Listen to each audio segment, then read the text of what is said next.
नेरूळचे police तेव्हा मी बाहेर होतो. मला फक्त फोन करून सांगितलं, तेव्हा मी बोललो की मी नाही आहे, मी नेरूळला येतोय. माझी तेव्हा तारीख ठरली नव्हती, आता ठरली आहे, मी उद्या चाललो आहे. पण मी तेव्हा नसल्यामुळे मला भेटता नाही आलं. आणि मी नंतर घरी पोचल्यानंतर पण ते मला कळलं की ते घराखाली आहेत, पण मला ते भेटले नाहीत.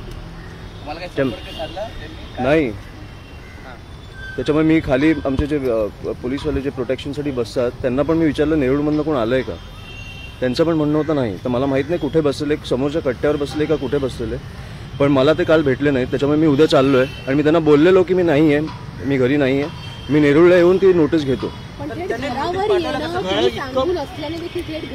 हे बघा, या गोष्टीत मला अनेक पोलिसांचे पण मेसेज आले आहेत की उत्तम झालं आहे म्हणून.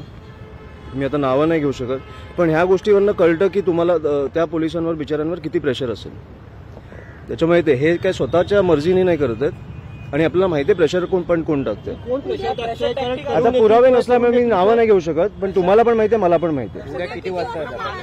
उद्या ठाकरे एकत्र येत आहेत म्हणून त्रास दिला जातोय का, किंवा त्यामुळे ते सगळं केलं जातंय का, दोन्ही ठाकरे एकत्र येत आहेत म्हणून? नाही, ती दोन्ही ठाकरे एकत्र येण्याची भीती जी आहे ती त्यांना महानगरपालिकेला दिसेल. उद्या किती वाजता? उद्या मी 1ची वेळ ठरवली आहे, त्याच्यामुळे 1ला मी नवी मुंबईला पोहोचेन.